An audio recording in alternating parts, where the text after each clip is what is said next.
Good morning. I think we will finish Joseph tomorrow, so Thursday and Friday. All you'll have for Bible is reading parts of Luke, me reading parts of Luke, you following along with me, and writing your memory verse, Genesis 49:10, which is actually probably not a memory verse. Unless we do happen to be back in school on Friday, then it may turn into a memory verse. But as long as we're doing LMS, I'm not going to worry about memory verses for right now. So, finishing up Joseph. If you don't have your Bible out, get it out. Genesis chapter 50. Genesis 49 is going through all the blessings that Jacob gave to all the sons. Talked about that a lot before Thanksgiving. Then it ends. Mine, if you have the headings, Genesis 49, after all the blessings, says the death of Jacob. And that's what we talked about yesterday, is the death of Jacob. He died, and he had Joseph promise him that he would take his body back to the land of Canaan to be buried with his ancestors, which is exactly what Joseph did. And we talked about how he would have been embalmed, following the burial practices of the Egyptians, had this long procession that took him back to Canaan. Genesis 50. Let's reread starting with verse 12. So Jacob's sons did as he had commanded them. They carried him to the land of Canaan and buried him in the cave in the field of Machpelah near Mamre, which Abraham had bought as a burial place from Ephron the Hittite, along with the field. After burying his father, Joseph returned to Egypt, together with his brothers and all the others who had gone with him to bury his father. When Joseph's brothers saw that their father was dead, they said, "What if Joseph holds a grudge against us and pays us back for all the wrongs we did to him?"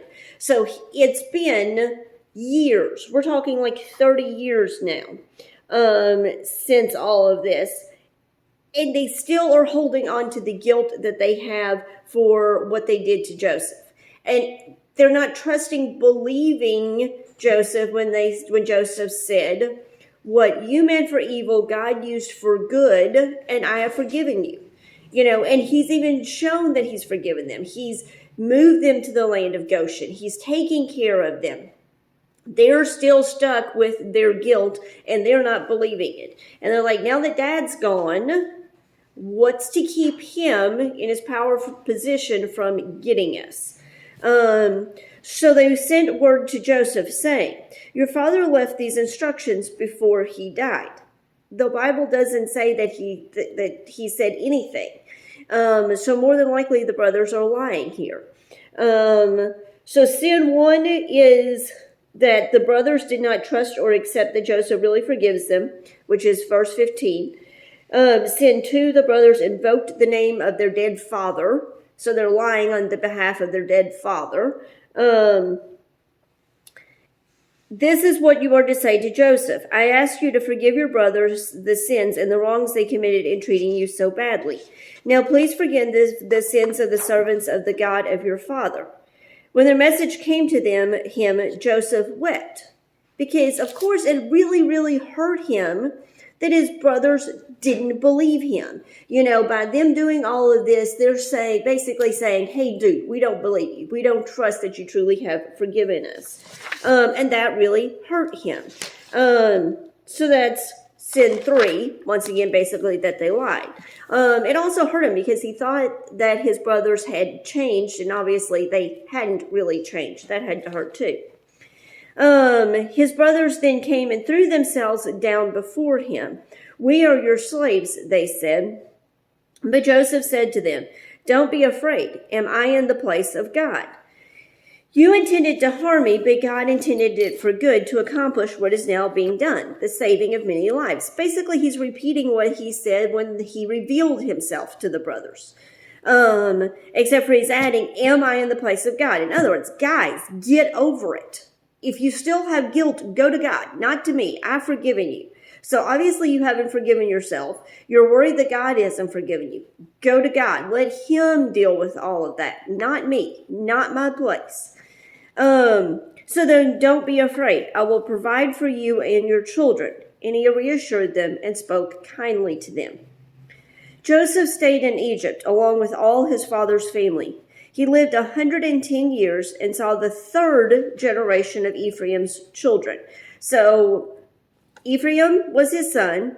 First generation would be grandchildren. Second generation would be great-grandchildren. So he saw his great-great-grandchildren. Also, the children of Machir, son of Manasseh, were placed at birth on Joseph's knees.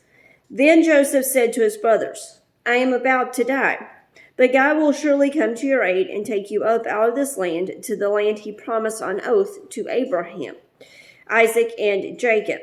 And Joseph made the sons of Israel. Remember, Jacob's name was changed to Israel. So he made all of his brothers swear an oath and said, God will surely come to your aid, and then you must carry my bones up from this place. So Joseph died at the age of 110, and after they embalmed him, he was placed in a coffin in Egypt. And that's how Genesis ends. Exodus begins, Exodus 1. These are the names of the sons of Israel who went to Egypt with Jacob. And so it goes through and it lists the sons. We're not going to worry about that on Exodus 1. Now Joseph and all his brothers and all that generation died. But the Israelites were fruitful and multiplied greatly and became exceedingly numerous, so that the land was filled with them. Then a new king, who did not know about Joseph, came to power in Egypt. Remember, it depends on where you are as far as whether the leader of Egypt is called a king or a pharaoh. It's the same position, same dude. Look, he said to his people, the Israelites have become much too numerous for us. Come, we must deal shrewdly with them, or they will become even more numerous. And if war breaks out, we'll join our enemies, fight against us, and leave the country. So they put slave masters over them to oppress them with forced labor, and they built Pithom and Ramses as store cities. So this is where they become the slaves, which fulfills the prophecy that was given to Abraham. Then it goes through talking about the birth of Moses, and it talks about all of the different plagues, which we talked about some in history. Then we talked about goes through and talks about Moses and the plagues, and till they finally are the Passover, which we'll talk about a little bit, the Exodus, till finally it gets to when they are actually leaving Egypt. Sorry, I'm trying to look at the Bible and talk at the same time. And so when they left, I thought I was going to try to find it. I can't find it. Anyway, when they did leave, they did take his bones with them when they left Egypt. And so they carried his bones with them the whole time they were wandering around in the desert. The whole 40 years they were wandering around until they finally got to the promised land. And once they got settled, they did bury his bones. So grab your Joseph book, and let's look at 18.2, 4 final facts. Once again, you're just going to take the notes, take a really good picture, and send me the picture.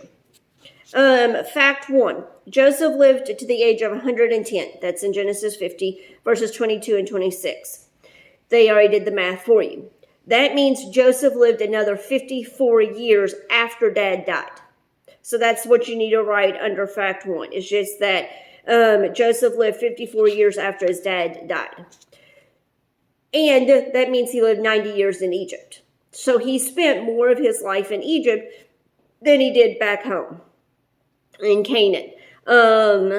We don't know anything about the 54 years other than he saw his great-grandkids. So all you need is, under fact 1, is live 54 years after Dad died, total of 90 years in Egypt, and he saw his great-grandchildren.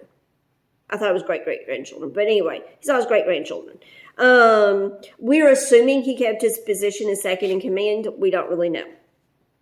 Fact 2, Joseph reaffirmed God's promise to Abraham, Isaac, and Jacob.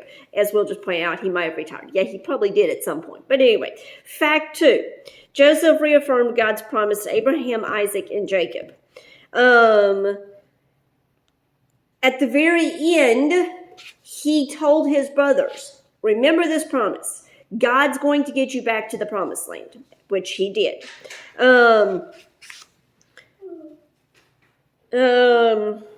At the time of the Exodus, the Bible indicates there were 600,000 men. So when you add in all the kids and wives, we're talking probably over 2 million people that made it back to the promised land. Fact 3. Joseph requested his body be taken back to Canaan, which is, as said, it's in Exodus 13:19. Moses took Joseph's bones from Egypt at the time of the Exodus. Eventually, he gives them to Joshua, because Joshua is the one that leads the Israelites in the settling of the promised land. Fact 4, Joseph was embalmed. He was an Egyptian. He had lived in Egypt longer than he had not lived in Egypt, so he would have been embalmed like all the other Egyptians would have been. Which would have made it easier for Moses to be able to find his bones, because he would have been placed in a coffin. This means he was still in a place of authority, a place of nobility, and would have been buried as a noble, which is why it was easy for Moses to be able to find the bones to take them back. So tomorrow, we're going to kind of do one more thing that goes with the Joseph curriculum, but obviously not really anything to do with Joseph or from Genesis. And then that's going to be it for the week. But you will need to keep writing your memory verse and type it actually, and attach it on Friday where you've written it 5 times. And for today, all you need to do is fill in the notes on the 4 final facts. If you want to do it by writing it, taking a picture, fine. If you want to just type it up on a Word document or a Google Doc, I don't care. However you want to do it, whatever's easiest for you. Just kind of give you some participation points. So that is Joseph for today. See you tomorrow in Bible.